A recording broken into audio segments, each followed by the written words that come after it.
আজকে সারাদিন বৃষ্টি হচ্ছে, তো মনে হচ্ছে সন্ধ্যাবেলা একটু কিছু রান্না করে খাই, কিন্তু রান্না করতেও ইচ্ছা করছিল না কিছু ভাজাভুজি করতে। দেখলাম ছোলাটা ভেজে দেওয়া রয়েছে, ছোলা ভেজানো রয়েছে, বাড়িতে পেঁয়াজ রয়েছে, শুধু ছিল না শশাটাই। তো ভাবলাম ঠিক আছে এটা দিয়েই চলো করি।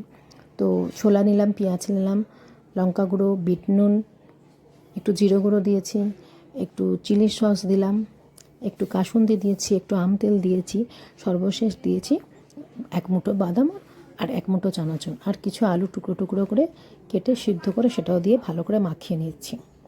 নিয়ে এবার দিয়ে দেবো মুড়ি, ঢেলে দেবো। তাহলে সন্ধ্যেবেলা একটা বেশ বর্ষার বাজারে ঝাল ঝাল মিষ্টি মিষ্টি টকটক একটা মুড়ি মাখা খাওয়া হয়ে যাবে। এবার এই মুড়ি মাখাটা তোমরা বেশিক্ষণ রাখতে পারবে না, কারণ বেশিক্ষণ রাখলে নরম হয়ে যাবে। সেই জন্য আগে মশলাগুলো মিশিয়ে নিয়ে তারপরে মুড়িটা লাস্টে অ্যাড করতে হয়। অ্যাড করে ভালো করে মাখিয়ে নিতে হবে দু হাতে করে। ভালো করে মাখিয়ে নিলে মুড়িটা ভালোভাবে সব মশলার সাথে মাখা হয়ে যাবে। এবার তোমার পরিমাণ মতো তুমি মুড়ি নাও, নিয়ে সন্ধ্যেবেলা আমাদের জলখাবারের টিফিনটা হয়ে গেছিলো এইভাবে।